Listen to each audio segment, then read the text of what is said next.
जमिनीला सोन्याचे भाव येऊ लागल्याने पुण्यात मोठ्या प्रमाणात जमीन हिसकावण्याचा प्रयत्न अनेकांकडून केला जात आहे। अशीच एक घटना समोर येत आहे। मुळशी तालुक्यात असणाऱ्या कासरसाई परिसरात जमिनीचा ताबा घेण्यासाठी आलेल्या वकील व त्याच्या टोळक्याने शेतकरी कुटुंबाला बंदूक दाखवून धाक दाखवल्याची घटना समोर आली आहे। या घटनेचा व्हिडिओ समोर आला असून या भागातील शेतकरी भीतीच्या वातावरणात असल्याचे पाहायला मिळत आहे। याबाबत मिळालेली माहिती अशी की कासरसाई येथील काही शेतकऱ्यांच्या मालकीच्या जमिनीवरून हा वाद निर्माण झाला। ॲडव्होकेट संदीप भोईर हे आपल्या साथीदारांसह जमीन ताब्यात घेण्यासाठी आले होते।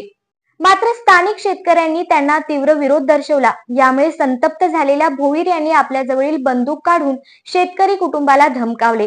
या घटनेमुळे शेतकरी कुटुंब भयभीत झाले असून परिसरात तणावाचे वातावरण आहे। या प्रकाराचा व्हिडिओ सोशल मीडियावर व्हायरल झाला असून यामुळे नागरिकांमध्ये संताप व्यक्त होत आहे। हिंजवडी पोलीस स्टेशन अंतर्गत येणाऱ्या या प्रकरणाची गंभीर दखल पोलिसांनी घेतली असून तपास सुरू आहे। स्थानिक शेतकऱ्यांनी पोलिसांकडे तक्रार दाखल केली आहे। जमीन वादाच्या पार्श्वभूमीवर अशा धमक्या देण्याच्या प्रकाराने शेतकऱ्यांमध्ये भीतीचे वातावरण निर्माण झाले आहे। स्थानिकांनी पोलिसांकडून कठोर कारवाईची मागणी केली आहे, जेणेकरून अशा घटनांना आळा बसेल। पिंपरी चिंचवड परिसरात जमीन वादाच्या घटना वारंवार घडत असून यामुळे शेतकऱ्यांचे मोठे नुकसान होत आहे।